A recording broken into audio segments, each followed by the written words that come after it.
Hello, Prozone fans. Buck Mayers here, Director of Instruction at Escondido Golf and Lake Club and co-creator of the Prozone. Okay, so you've successfully set up the Prozone and you've gone through your training on how to adjust it to your size and club that you're using. So now it's time to start using it. So let's start by using a shorter club. I've got a pitch and wedge here. I think that's a good club to start with because we're going to start with small swings like a pitch shot swing. We're going to go waist high to waist high, and then when we actually go hitting the ball, we're going to go to more of a half swing.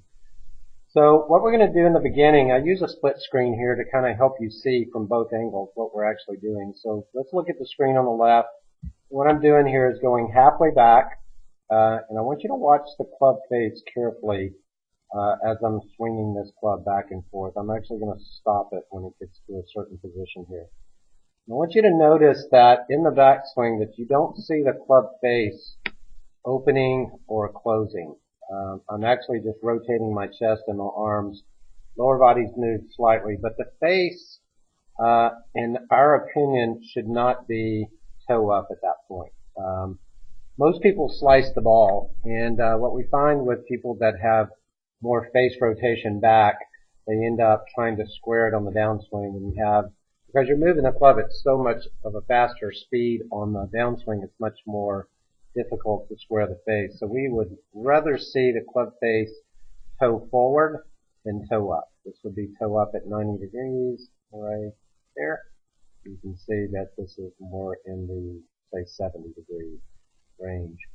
The best ball strikers in the world have the least amount of face rotation.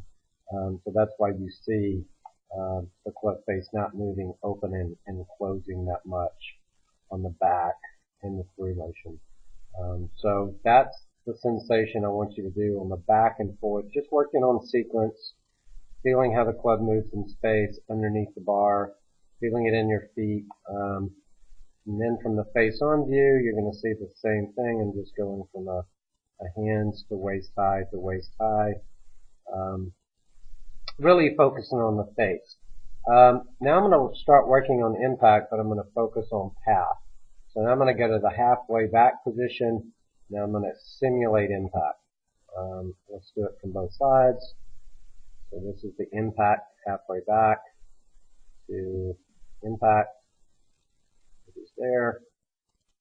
I want you to study impact slightly just for a second there. There's a couple of things, again, I want to focus on is the path of the club.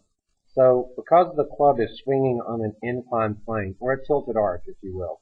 So if you think about how the club would swing in a perfect world, it's moving on a plane that's slightly inside, back to inside, and then back to inside.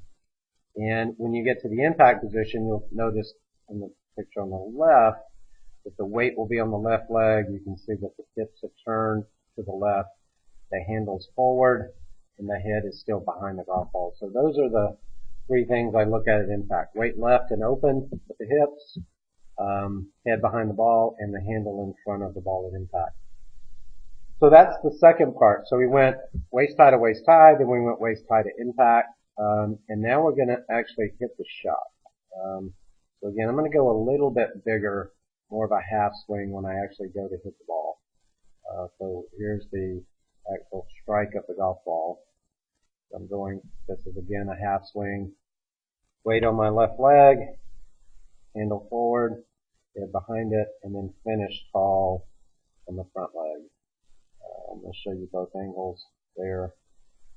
But you can feel the face, you can feel the shape, you can feel the compression of the ball because of the sequence being better.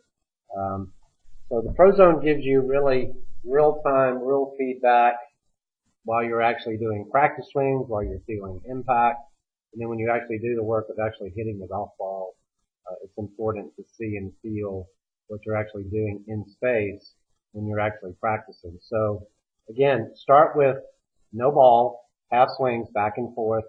Mr. Pinnock, I think, used so smartly a sickle, a weed whacker, if you will, just to feel that the motion of the stick, the instrument or club, in your body, you're kind of moving in space in a state of grace. It's a very graceful, effortless looking motion, and start with that, and then work on feeling impact, which is again weight left, hips become more open, the handle's in front of the ball and the head's still behind the ball.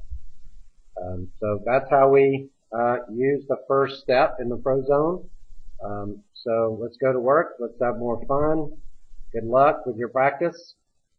See you on the next Pro Zone Fix. Take care.